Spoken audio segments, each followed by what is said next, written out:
I want to take a closer look at the big picture factors behind oil prices, crude oil prices, as well as the U.S. economy and stock market. So that's what this next series of slides is going to show. So first up, this is just simply a chart of front month West Texas Intermediate crude oil prices, and this chart goes back about a year. So what you can see is that we've generally seen a recovery in oil prices over the last year. And most of this time period was really just the recovery from those panicky lows of $26 and change a barrel back in February of 2016. However, towards the end of last year, the big market moving event for oil was OPEC's November 30th production cut announcement, where they basically said that OPEC nations would cut production by a combined amount of 1.2 million barrels a day. And then they got a bunch of non-OPEC countries, in particular Russia, to pledge another 600,000 barrels a day of oil production cuts. And the idea was to help to alleviate the global glut of crude oil, the oversupply of crude oil that had put pressure on prices. And a lot of analysts right after that November 30th production cut announcement were very, very bullish on oil. You started to see forecasts of $60 or $70 a barrel crude by the middle of this year, by the middle of 2017. We were not among them. We had, for many reasons, as those of you who've been in Pig versus Bear and listening to our monthly webinars know, we felt that this production cut deal would actually backfire on OPEC, lead to a growth in U.S. oil supply. The end of last year, we said the big story in the first half of 2017 would be U.S. shale production growth, and that would basically offset a lot of the positive benefits of lower OPEC and other non-OPEC countries' production. And what's happened since that production cut announcement is oil prices did get up to about $55 a barrel, though they never closed at that level, above that level, and kind of hit a wall and traded in a very narrow range up until the end of February. And of course, in March, since our last Pig versus Bear strategy session, we have seen this big break lower in oil prices, which, as Roger spoke about in just a moment, has started to mean that our SCO trade, our recommended trade in those ProShares Ultra Short ETF, has started to move in our favor. So the first few slides I'm going to look at are really just the technical look at oil. As I said, this is about a one-year chart of oil prices. And you can see those three lines on the chart. One is sort of purple, the other is green, and the other is yellow. So you have the price chart there, the candles, and then you also have those three lines, which are moving averages. And that the purple line is the 50-day moving average, the green line is the 100-day moving average, and the yellow line is the 200-day moving average. Now, if you look at this chart over the last year, you'll see that in particular that yellow line, that 200-day moving average, has been a key support point for oil. Back in early August of last year, it broke below the 200-day moving average for just a couple of days, but then it rallied above that and took off to the upside. Happened again in November. We broke down really just for one day, and then we had oil prices bottomed out just below the 200-day moving average. This time around, oil prices have broken definitively below that 200-day moving average and have remained below that 200-day moving average for some time now. So this is a key support technical level to watch. Currently, it's about $48.60 a barrel, and that's going to act as resistance. In other words, it's going to be difficult for prices to rally above that $48.60 range definitively. Because what happens is when it gets up to that level, you tend to see traders enter the market and sell. Now, I've looked at a fair number of trading screens over the years of other traders, including some at larger banks and that sort of operation. And typically, they do have that 200-day moving average sitting on their charts. So a lot of people look at it. That yellow line is a key level to watch. On the downside, in contrast, we have that $47 area, which is basically the low of the last few weeks since that early March break lower. And oil prices haven't broken below that lately. That would be a major signal to us. If oil prices were to break down below that $47 range on a closing basis, don't want to just see an intraday move there, but on a closing basis, that would signal the next leg higher. next leg lower rather, on oil, and therefore the next leg higher on our trade. We see support also at 45, which is sort of the late November lows for oil. You can see there. Also down a little lower at 42, and I'll show a little bit more on other slides as well at that, which is basically the November lows, the September lows, and the early September lows. Then, of course, $40 is a key psychological point, which is basically where oil bottomed out in early August of last summer. So those are the levels we're looking at on the downside. We tend to think oil is going to get at least down to that $40 to $42 a barrel range. The signal that that is underway will be a break below that $47 recent low.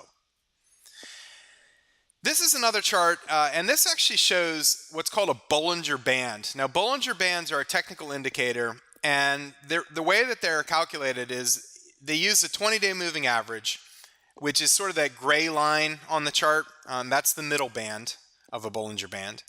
And then those purple and green lines are set 2 standard deviations above and below the 20-day moving average. And what the Bollinger Bands indicate to us is a couple of things.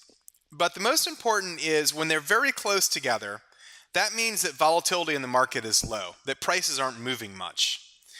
And when you see those Bollinger Bands really tighten together, that's historically been called a squeeze. It's called a Bollinger Band squeeze. And we definitely saw that at the end of February and very early this month in the oil market. You can see just how tight that purple and green bands were together. They were literally like $2-3 between the upper band and the lower band, and oil was really trading basically as close to sideways as you could possibly get. Then, of course, when oil broke lower, it broke below that green band, and that was a signal that that period of ultra-low volatility was ending. And typically when the market does that, and you can kind of see this in prior experiences as well, when it breaks above the upper band and closes above the upper band, or when it breaks below the lower band and closes below the lower band, that's often a signal that it's about to make a big move.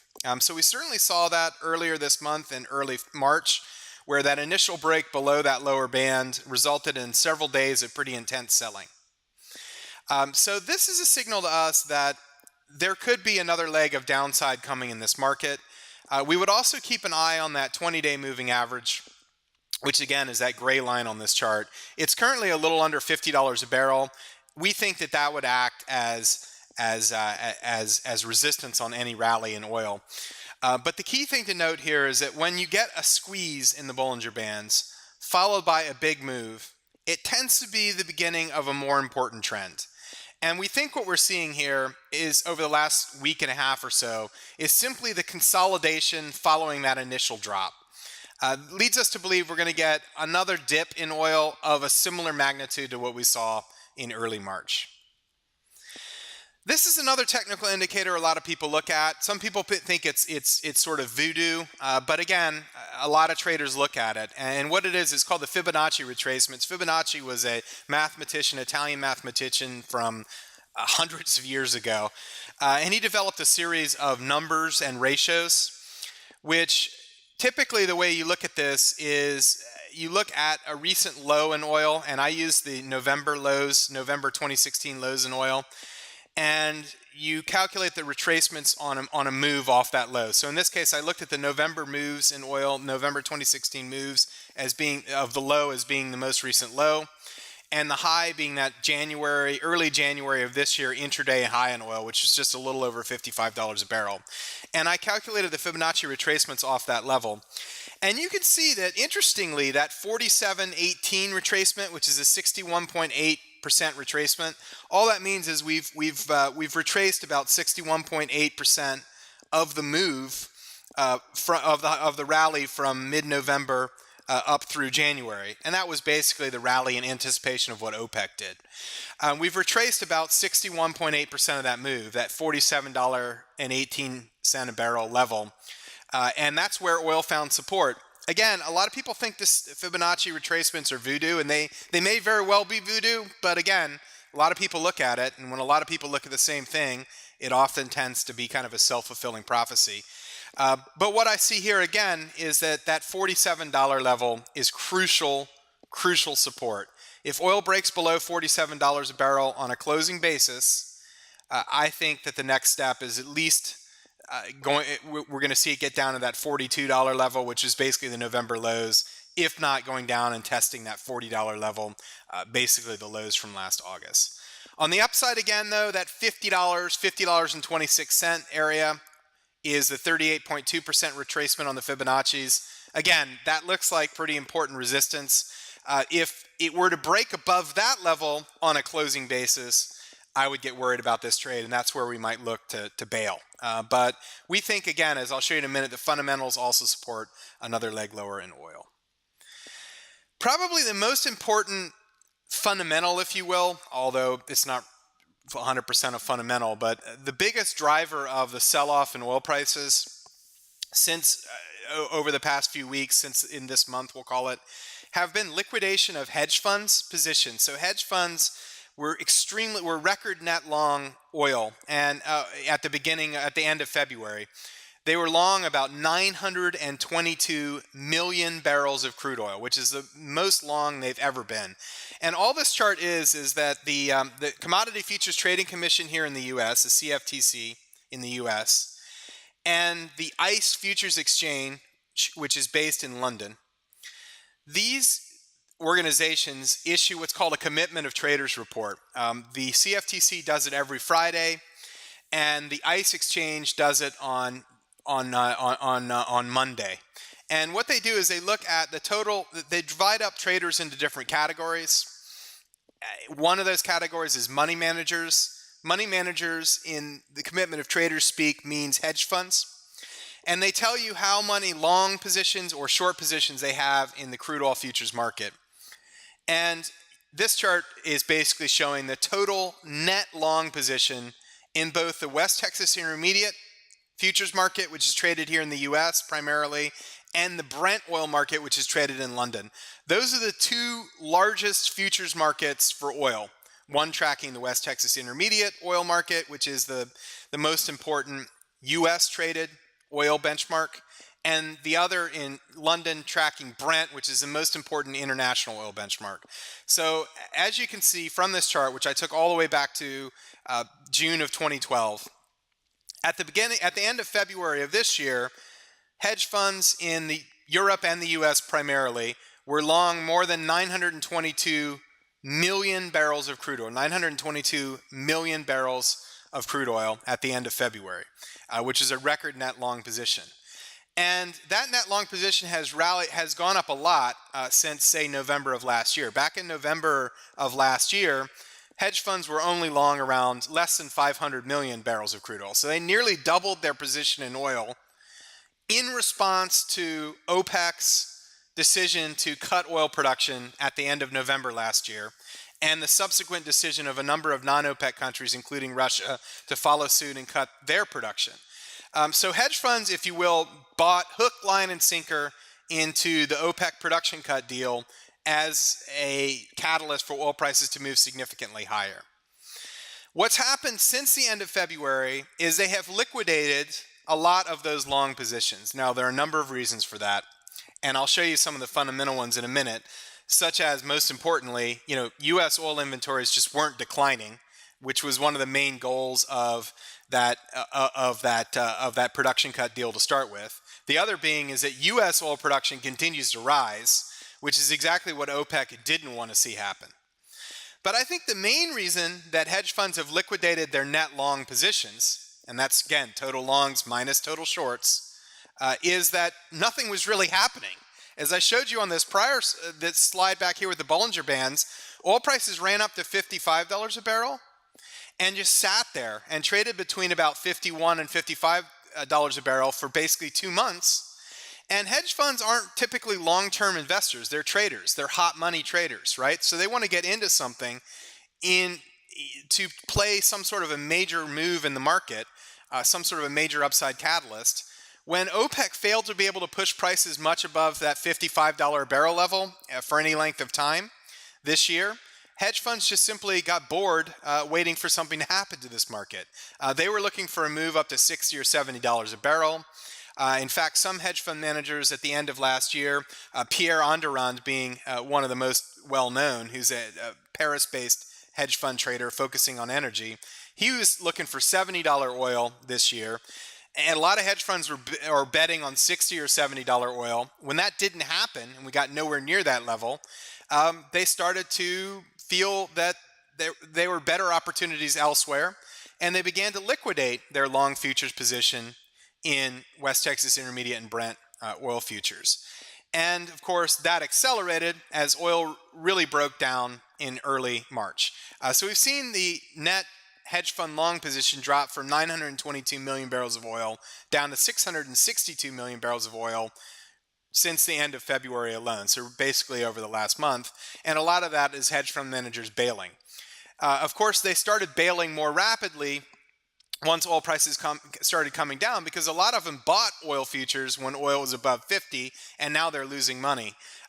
Pierre Onderand, the man I mentioned just a minute ago, the Paris-based energy hedge fund manager, there was a story out earlier this month that he was down something like $130 million in the first couple of months of 2017. That, after a while, $100 million here, $100 million there, it starts to add up, and these hedge fund managers start to get antsy and liquidating their positions for fear that oil could come down a lot more. The other important thing to note about this chart, though, is I've heard lately, especially over the last week or so, a lot of commentary out there. Hedge funds have liquidated a lot of their long positions, and so therefore, they've sold oil at the fastest pace in the last 5 years, or statistics of that nature. Therefore, there might not be a lot more downside in oil. This chart right here, though, shows why I think that's wrong. Yes, they've liquidated a lot of their long position in oil taken on since the OPEC meeting last November. They're not betting as heavily on oil going up as they were at the end of a month ago. However, 666 million barrels of oil is still a large long position. Okay, it's still, last year that was about the highest level we ever saw in the WTI and Brent futures markets in combination. So hedge funds are still heavily betting on oil to go up. I believe that this chart suggests that we really need to see the net long position by hedge fund managers getting down into that 400 to 500 million barrel range, which is typically where oil bottomed out last year. That's where it bottomed out last August. That's where it bottomed out in November. When hedge funds liquidate, there's more room for them to liquidate to get back down to the net length levels that they saw last November. If they truly believe that the OPEC deal is kind of unraveling, which I'll show you in a minute, I think it is, I think they're going to have to sell off a lot more oil. That would mean that selling off somewhere between another 200 or so million barrels of oil. So we're roughly halfway through, I believe, this hedge fund liquidation cycle.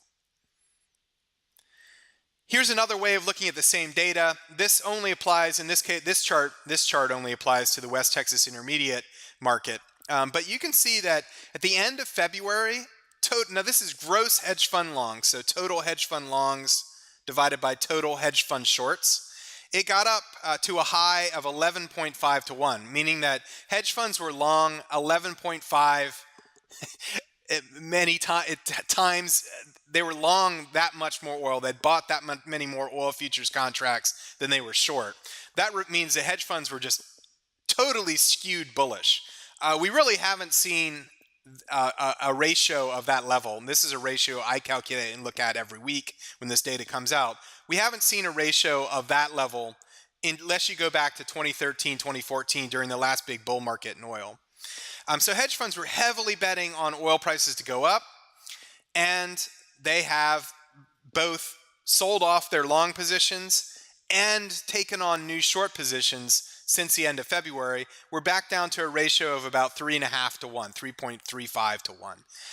But again, though that is certainly way down from where it was at the end of February, historically, if you look at this chart, you'll see that in November, in last August, and in February and March of 2016, this ratio had gotten down under 2. and that's when oil tended to bottom out. When hedge funds were only long twice as many oil contracts as they are short, that tends to mean that hedge funds are not so bullish on oil. They're kind of bearish on oil. That tends to mark a short-term low for oil prices, not a ratio of 3.4 or 3.5 to 1. So again, this chart suggests to me that there's still more downside to come in oil before hedge funds get down to that typical position, that typical more bearish position that typically marks a bottom for West Texas Intermediate crude oil. The other interesting thing to note is this is simply just a look at the total West Texas Intermediate short position in oil. And you can see that hedge funds are short 111 million barrels of oil right now. They are long about 3.5 times that many, as I showed you on the prior slide. But look at this chart last year and in 2015. Typically, and again, you know, this commitment of traders reports typically seen as a contrary indicator, meaning when hedge funds push too far on the long side, it marks a top in oil. When they push too much, bet too heavily against oil, they get too short oil. That typically marks a short-term bottom in oil prices. But what you can see on this chart is that historically, over the last couple of years anyway, it was really ratios above 150 million barrels of oil. When hedge funds get up to short, when they're short about 150 to 200 million barrels of crude oil, that typically marks a low for oil, not 111 million. So again, we think that before this decline in oil is done, you're going to see hedge funds get more aggressively short oil. They're going to be betting more heavily on oil prices to fall than they are right now. So we still think there's more downside for oil driven by the short sellers among the hedge fund community as well. They were short at the end of February less than 50 million barrels, so they've doubled their short position. But to get back to levels we saw last November, last September, last August, early last year, back in 2015, we need to see them short up to 150 to 200 million barrels of crude oil in total. Nowhere near there yet. Most of the decline in the ratio of long positions to short positions has been driven by hedge funds selling out of their long positions, not taking on new short positions to date. Here's the same long-short ratio for Brent. And what you can see here is that in the Brent oil market, traders are still long about 5 times as many contracts as they are short. And typically this ratio has bottomed out more like 2 to 3 times.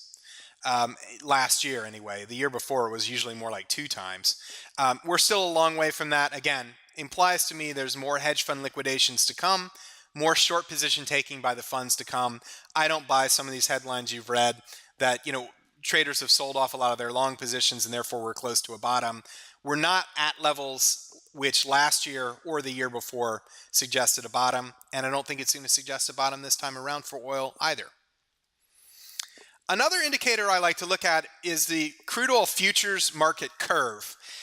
Now, this is a little more esoteric, I suppose, but what it is, and I've put 2 curves on this chart. One, which is the, I guess, orange-colored line, is the current data for oil, and that green curve is the data from 1 month ago, back in late February, at the end of February. And what these little dots are is that crude oil futures trade with expiry every month of the year, so January through December. And there are crude oil futures markets trading out until well into the 2020s. So this just plots the price of oil for delivery in every month going out to 2025. I would ignore that far end of the curve out past 2022. Not a whole lot of liquidity there, probably not a great indication of anything. But look in particular at the curve over the next, from now out until 2020, over the next 3 years or so. And what you'll see there is that a couple of things. First of all, the price of West Texas Intermediate crude oil is a lot lower than it was a month ago. Back a month ago, it was trading up, you know, in that $54+ area. Now it's trading at more like the $47 area, $47, $48 area. But that's one thing. The other thing, though, I want you to look at is the shape of the curve, okay? And you can see that in both curves, it's upward sloping for the first few months of the curve. Both the green curve and the orange curve slope upwards, in other words, from lower left to upper right for the first 6 months or so of the curve. And that's what's called contango. That means that the current price of oil is lower than the price of oil a month from now for delivery a month from now or 2 months from now or 3 months from now. However, there is a difference in these two curves, and that's that the green curve, starting out, let's call it by late summer, early fall, out to 2020, that curve was sloped downwards, meaning that the price of oil for delivery in, say, October 2017 was higher than for oil for delivery in, say, December 2018. The curve sloped downwards, which is known as a backwardated curve. So the current curve, though, it pretty much slopes up throughout the chart. So it slopes up steeply over the next few months, and then it kind of goes flat for a little while, and then it starts sloping upward again. So I would say it's fair to say that the shape of the current curve is more a curve that's in contango than the shape of the curve a month ago, where you had this long backwardated period of the curve where the curve was sloping downwards. Well, what does this matter? Well, an upward sloping curve, a curve that's in contango, basically incentivizes oil storage. And what it tends to mean is that the current price of oil is very low because there's a glut of oil in the short term. The price for oil for delivery in future months is higher because it's expected that that glut will ease over time. So that's what a contango curve means. When you have a backwardated curve, it means that oil supply is tight now, but expected to loosen up over time. The conditions that are making it very tight right now are not expected to persist over the long term. A backwardated curve also makes it unprofitable to store oil, right? Because if a curve is sloping downwards and I buy oil in the spot market for immediate delivery at, say, $50 a barrel, and the futures a year later are trading at 45, that means that if I buy oil at current prices and store it for a year, I'm actually losing money every single month because future oil prices are lower. If the price of oil today is $40 a barrel, and the price of oil a year from now is at $50 a barrel, I can actually make money by buying oil today, putting it in the storage, and then selling it forward in the futures market a year later. I can actually make money by storing oil because future prices are a lot higher than current prices. What this basically is an indicator of the market's confidence in OPEC. The more backwardated the curve is, the more it means that the market believes that the OPEC production cut deal will be successful in draining global oil inventories. Because if you drain global oil inventories, if you get rid of the near-term glut of oil, it would tend to make the curve more flat or backwardated. So when the curve is backwardated, it means that people have high confidence in OPEC. When it's in contango, and the steeper it gets into contango, the less confidence the market has in OPEC's ability to drain the global gut of oil storage by cutting production. So what this curve tells me is that the shift from a somewhat backwardated curve a month ago to a curve in steeper and steeper contango today, also a lower price curve, suggests to me that people are losing confidence in OPEC's production cut deal and the ability of that deal to drain the global glut of oil on world markets. This is another look at the same thing. This is a December 17, December 18 futures curve spread. So what it is I just look at the price of oil for delivery in December 2017, so December of this year, and December of next year, so a year apart, and I compare the price. So when the December 17 price is higher than the December 18 price, that means that that part of the curve is in backwardation, right? Because the price is higher in 2017 than it is in 2018. When this is a negative number, it means that the December 17 price is lower than the December 18 price, which indicates a curve in contango. And you'll note on this chart that this spread really took a giant jump after the OPEC production cut deal right at the end of November, because a lot of analysts were saying this deal will drain the global glut of oil on world markets. And it got up to the point where it was up to about $1 a barrel, meaning that that curve was pretty heavily backwardated, suggesting high confidence level in the OPEC deal. Today, It's at the low end of its range over the last few months, since last December, and it's negative, meaning that that curve is in contango. If this continues to break lower, that'll be another signal to me. If you will, this chart right here is kind of a pure OPEC confidence index, if you will. The lower this is, the more this falls, the less confidence there is in OPEC's ability to drain the global glut of crude oil on the world market today.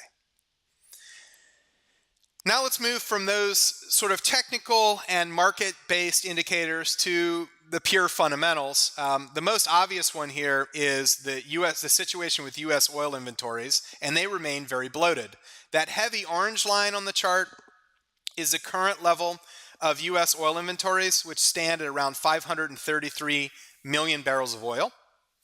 The line there, the kind of dotted line that says average, that's the 5-year average of oil inventories for this time of year. There's obviously a cyclicality to U.S. oil inventories. They tend to rise until the end of April, then peak out and fall through summer because of strong summer driving season demand for oil, demand for oil. So they rise in the first 4 months of the year or so, and then fall up until August, September, and then rise a little bit again at the end of the year. And what you can see, though, is that no matter how you measure it, oil inventories have been rising this year in the United States and have been rising, in fact, at a faster than normal pace and remain very bloated, higher than they've ever been for this time of year. And we still have another month or so of a period of time that typically U.S. would be adding to its oil inventories. So oil inventory is way above average. And if you look at this, this is one of the things I think the hedge funds have been looking at, liquidating their positions this year. U.S. oil inventories are rising. The U.S. is the largest global single country source of oil storage. So if U.S. oil inventories are rising, it suggests that something's not right. The OPEC deal hasn't had an impact, hasn't drawn down inventories in the U.S., and there's limited evidence that it's doing so outside the U.S., so it's not having its desired effect of lowering oil inventories. The fundamentals aren't suggesting that the OPEC deal is working to date. Do those high inventories reflect the OPEC cuts? Well, that is a difficult situation to gauge in full, and the reason is that a lot of the OPEC cuts, as I'll show you in a minute, are driven by your Persian Gulf countries. So Saudi Arabia, Kuwait, and Iraq as well, United Arab Emirates, etc. So it does take time for oil that it delivered. Most oil from this region of the world is shipped by tanker. And it takes a while for oil shipped by tanker from the Persian Gulf to reach the United States. And this is a chart that the Energy Information Administration put together. And it shows the approximate travel time in days of tankers to the United States from the Persian Gulf. If you look, for example, a tanker going through the Suez Canal can reach the U.S. East Coast in a little over a month, 32 to 36 days. However, the largest class of tanker ship that can go through the Suez Canal is what's called a Suezmax tanker. These tankers don't carry, they're sort of medium-sized tankers, so they don't carry that much oil. And most oil that leaves the Persian Gulf for the U.S. doesn't head to the East Coast. There's not as much refining capacity on the East Coast. Most of it ends up going to the U.S. Gulf Coast, which is about where 2/3 of U.S. oil refining capacity is. The rest goes to the U.S. A lot of the rest goes to the U.S. West Coast, which is known as PAD 5 region, which is basically California, because California still imports virtually all the oil that it imports via a tanker ship. So you can see that going to the U.S. Gulf Coast, you would typically use a very large crude carrier tanker, which is too big to fit through the Suez Canal. So you have to go around the bottom of Africa. And that takes about 47 to 51 days. Going from the Persian Gulf to the U.S. West Coast takes around 39 to 43 days. But let's focus on Pad 3, the U.S. Gulf Coast, because that's where most U.S. refining capacity, and let's say it takes about 50 days, almost 2 months, for oil to be shipped from the Persian Gulf to the U.S. Gulf Coast. So here's the thing. If towards the end of last year, most OPEC countries, including Saudi Arabia and Iraq, were actually pumping a lot of oil right up until the end of the year. The OPEC production cuts didn't go into effect until January 1. So the fact that Saudi Arabia cut oil production by, say, 600 plus thousand barrels a day in January didn't really matter to the U.S. market immediately, because a lot of the tankers that started on their journey at the end of last year were still making their way to the United States early this year, and in transit to the United States early this year. And so those imports would hold up for a couple of months as those tankers that left the Persian Gulf before that production cut went into effect, those tankers would still make their way to the United States up through, let's call it, the end of February. So the lower Saudi Arabian exports to the United States probably didn't even begin to have an impact on U.S. imports until between the end of February and, let's call it, the end of this month, because those tankers already in transit were still making their way to the United States. So an oil bull would tell you that the reason that you're not seeing a decline in U.S. oil inventories yet is because U.S. oil imports remain high, because a lot of the tankers that left the Persian Gulf at the end of last year are still just showing up into the U.S. market, still just showing up at refineries. Imports are still high. That's keeping imports artificially high. As we move forward in time, right, as we get up into April and May, theoretically, imports should start dropping off from the Persian Gulf because of the lagged impact of oil production cuts and the lagged impact of those cuts translating into lower tanker loadings, and finally, 2 months later, lower tanker deliveries to the United States. So hopefully that makes sense. It takes time for tankers to make it to the U.S. from the Persian Gulf, and therefore there's a lagged impact of production cuts. So I think that that's true to an extent, but it's definitely not the whole story. A couple of weeks ago, in the weekly inventory report released by the EIA, we did see a big decline in U.S. oil inventories. And it wasn't a big decline in U.S. oil inventories. In fact, it was a small decline in U.S. oil inventories, but it wasn't expected. And there was a big decline in U.S. oil imports, I should have said, particularly to the Gulf Coast, which we call Pad 3, Petroleum Area Defense District 3 is what that stands for. We saw a big decline in imports, particularly from countries like Saudi Arabia, Kuwait, and Iraq. And a lot of people jumped on that and said, hey, that's evidence that OPEC production cuts are finally beginning to work. They're finally showing up in the form of lower oil inventories, lower oil imports, and therefore lower oil inventories.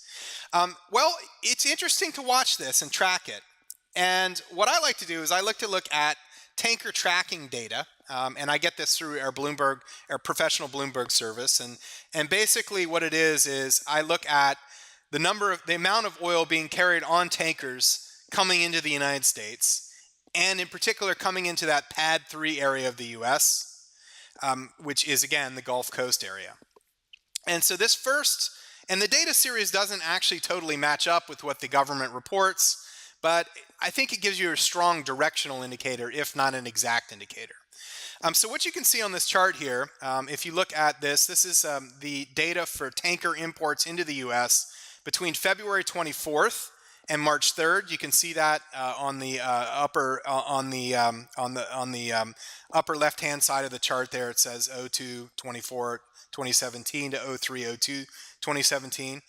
And if you look down, you can see the total amount of oil imported over this 1 week period was about 22.252 million barrels of oil. That's not per day. That's in total over that roughly 1 week period, from the 24th of February, which is a Friday, through the end of Thursday of the next week.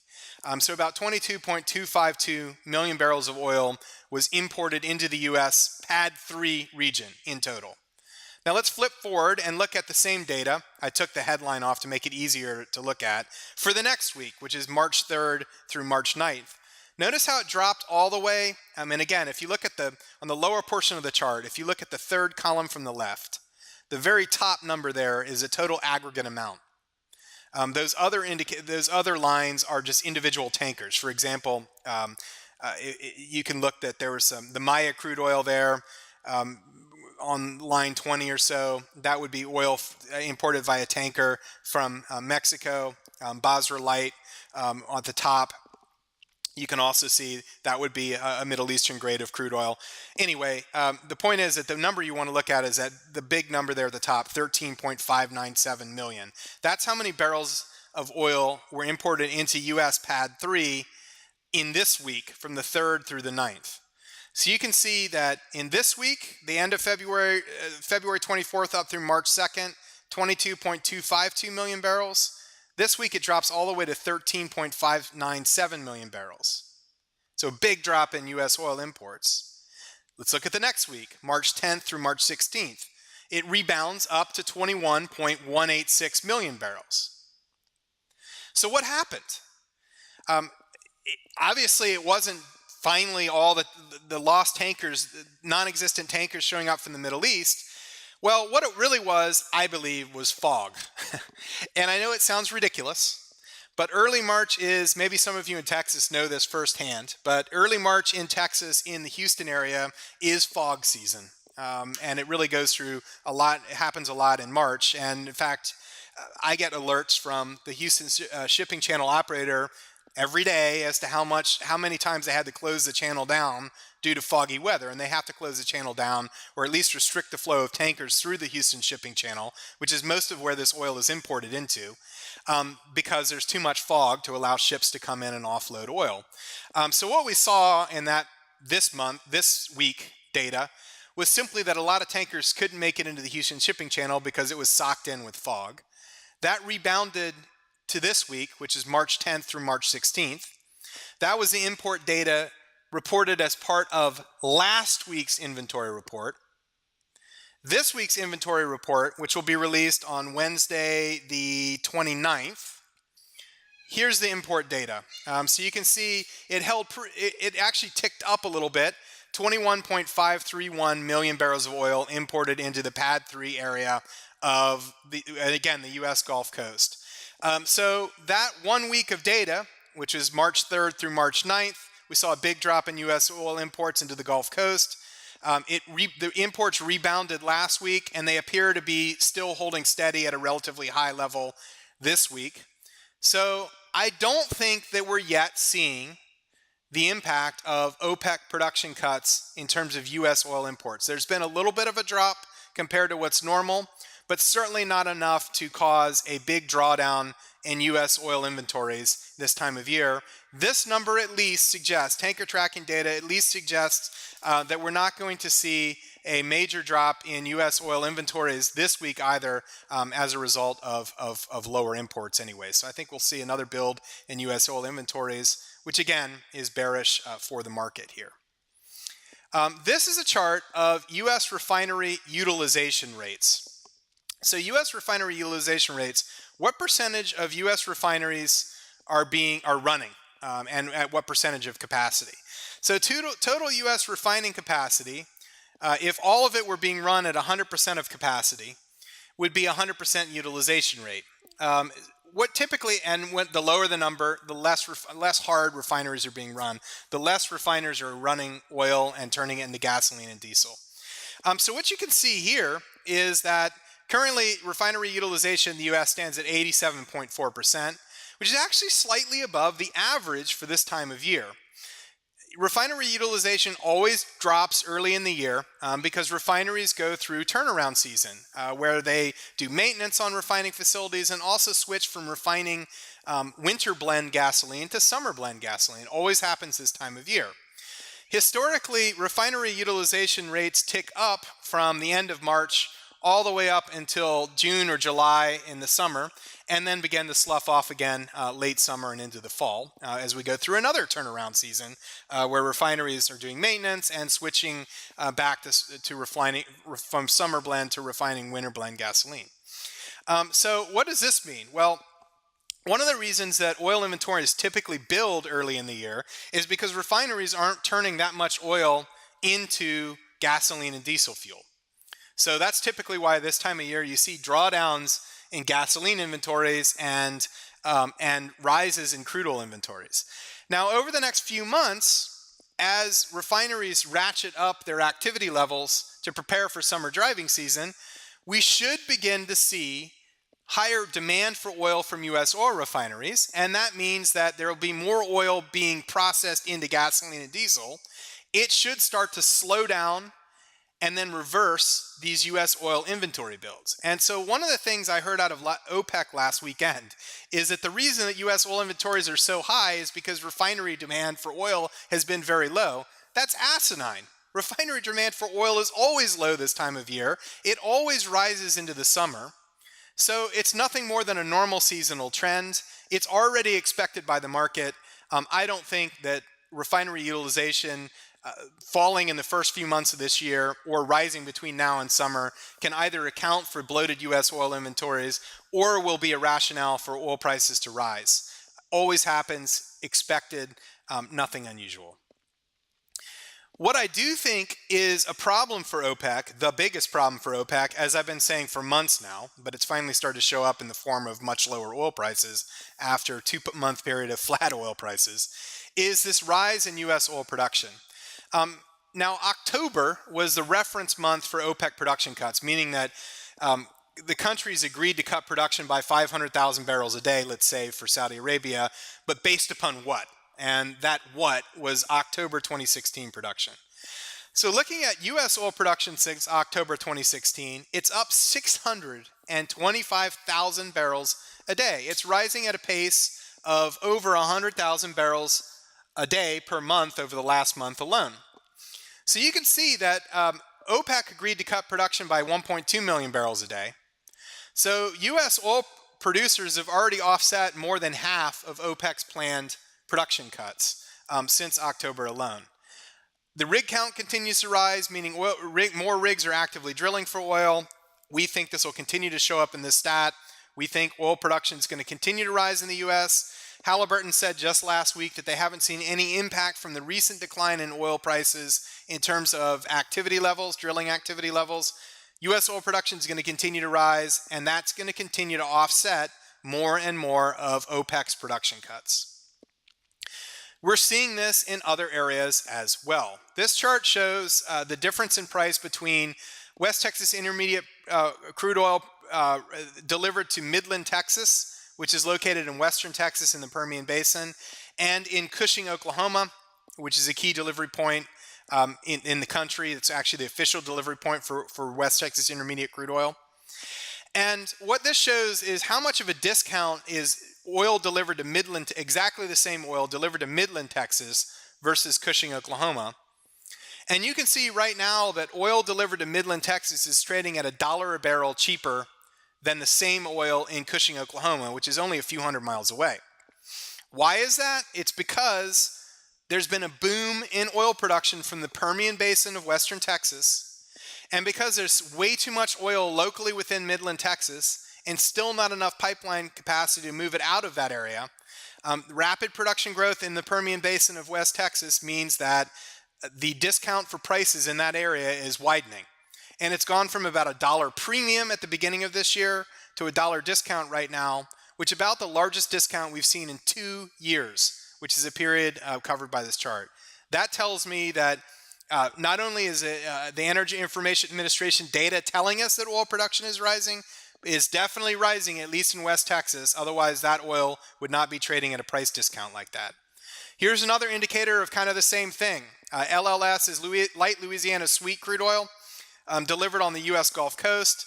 WTI is delivered, as I said, to Cushing, Oklahoma.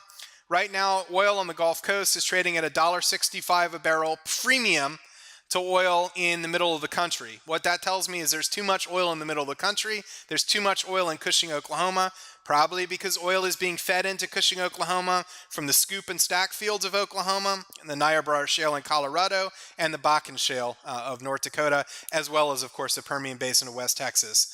The more oil flows into Cushing relative to the U.S. Gulf Coast, the higher the premium for oil on the Gulf Coast. And that's what we're seeing.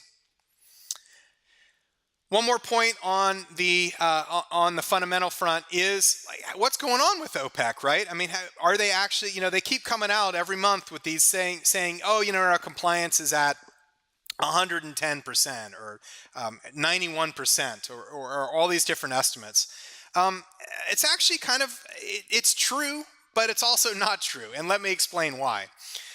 This table, which hopefully you can see on your screen, but if not, be sure to check it out on the slide deck we sent you separately, shows all of the OPEC countries along the left-hand margin there.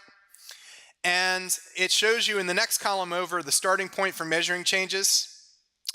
And then the next column over is the amount of cuts that they agreed to do at the end of November. And then the next column over, official target level for 2017, is the target level of production that they set at that November 30th meeting for each of the countries in OPEC. As you know, Libya and Nigeria were excluded. More on them in a moment. But what we can see is there are different estimates for how much all these countries produce, right? OPEC uses what they call secondary source estimates. So I've put those up in sort of a tan color. The International Energy Agency puts up its estimates of production from all these countries. Those are in yellow, and then Bloomberg provides its estimates of what each of these countries produce based on a number of their sources. And I've put those in sort of that peach color. And the most important columns to look at are the ones entitled percentage compliance with plan change. The higher that number, the closer. 100% means that the country has cut exactly as much, but no more, than what they agreed to cut in November. Numbers under 100% mean that they've cut less than they agreed, cut production less than they agreed. Numbers over 100 mean that they've cut more than they agreed. And I tend to like to use the IEA numbers and the Bloomberg numbers rather than the OPEC secondary source, but they all kind of agree, so take your pick. Based on the OPEC secondary source estimates, for example, February compliance with the OPEC output cuts was 110%. They're giving 110%, right? Because they only agreed to cut 1.2 million barrels, but they actually cut 1.286 million barrels, and they agreed to let Iran produce a little bit more. So in total, they've cut a little over 120,000 barrels a day or so more than they planned to, okay? But that overall number is where the lie comes in, right? Because most countries are producing way more oil than they agreed. For example, Algeria has only cut 36,000 barrels a day. They agreed to cut 50, 72% of compliance. Iraq agreed to cut 210,000 barrels a day. They've only cut 147, 70% compliance. The United Arab Emirates agreed to cut 139,000 barrels a day. They only cut 88,000, 63% compliance. There are a couple of big numbers here, okay? Saudi Arabia agreed to cut 486,000 barrels a day, and they actually cut 747,000 barrels a day for 154% compliance. Angola agreed to cut 78,000 barrels a day, but because of some problems with some of their fields, they actually did worse than that and cut 110,000 barrels a day, so they had 141% compliance. Iran said they would only increase production by 90,000 barrels a day. They actually increased by 107,000 barrels. So they increased more than they said they would. So my point is that most individual OPEC members are cheating, but because Saudi Arabia has cut about 200,000 barrels a day almost 300,000 barrels a day more than they agreed, then OPEC overall looks like it's complying with cuts. But it's not. Really only Saudi Arabia is. And the difference between these numbers also has a lot to do with Saudi Arabia. For example, the IEA estimates show 91% compliance with the cuts because they show Saudi Arabia producing more oil than this OPEC secondary sources did in February. And kind of the same thing with Bloomberg. But you can see that in all of these instances, no matter which one you care to look at, the reason OPEC appears to be complying is because some countries have cut a lot more than they agreed to, and really the only one that counts among that lot is Saudi Arabia. So Saudi Arabia has cut a lot more than they agreed to make the OPEC deal look like it's being complied with. But as we've been saying all along, there's a lot of cheating going on underneath the surface. So the big question now, OPEC's cuts aren't working. They're not draining U.S. oil inventories, and oil prices have begun to come down, contrary to expectations and the stated goal of oil prices going up to that $60 or $70 a barrel range this year. Big question, those cuts expire in the middle of this year. Will OPEC, at its May 25th meeting, agree to extend those production cuts past the middle of the year, maybe into through the second half of the year? That is what the bulls are hanging their hat on right now. That even though inventories haven't come down yet, if OPEC extended the production cuts for another 6 months, inventories would begin to come down, oil prices would go higher, and global inventories would begin to drain as well. So the question is, will they extend production cuts? We believe that OPEC is caught between that proverbial rock and a hard place. On the one side, by jawboning the price of oil higher, by cutting production, they convinced the shale producers as well that oil prices would remain around $50 a barrel a day or higher, and that OPEC would defend against lower oil prices. So U.S. shale producers responded by putting a lot of rigs to work in the end of last year and the beginning of this year. They're putting those rigs to work because in a lot of plays in the United States, like the Permian Basin of West Texas, like the Scoop Stack Fields of Oklahoma, they can make money at $50, $55 a barrel. Currently, U.S. shale production is growing at a pace of more than 100,000 barrels a day. It's up 600 plus thousand barrels a day since October of last year. At this pace, by the end of this year, it will more than undo all of OPEC's announced production cuts, meaning that if OPEC wanted to drive up the price of oil more, drain global supply more, they would have to agree to even larger cuts than what they agreed to last November. Third, Saudi Arabia is doing exactly what it said it did not want to do. And that's carrying the weight for the rest of OPEC and non-OPEC countries. As I showed you in that prior slide, Saudi Arabia has cut 150% plus of what they agreed to cut, so more than they agreed to cut. Most other countries are cheating. So all of those last 2 points would suggest that they may not want to extend the production cut deal. Because by extending the production cut deal, all they're going to do is invite the shale producers to keep growing production and encourage all those non-conforming, non-compliant OPEC countries to produce more than their quota and earn a little bit more revenue at the expense of Saudi Arabia and the other big OPEC countries. However, on the other side of the coin, if OPEC decided not to extend, we think that oil prices could fall precipitously because the market is beginning to price in high expectations that OPEC will extend production cuts at their May 25th meeting. And I think if they don't do that, the surprise would cause oil prices to fall very rapidly. It might suggest that Saudi Arabia in particular is very worried about growing shale production, wants to push the price down to a level which punishes U.S. shale producers and punishes non-compliant OPEC members. So what are they going to do? One possibility is a third way. A couple of different ideas have been bandied about. One is a short-term extension. I believe Algeria over the weekend suggested a 3 or 4 month extension instead of a 6-month extension. The idea being that it kind of strikes a happy medium of keeping OPEC production down over the summer months to allow higher demand at that time of year to help drain global oil inventories. It also might say that OPEC is not willing to extend these cuts indefinitely, which would maybe make it a little bit harder on U.S. shale producers.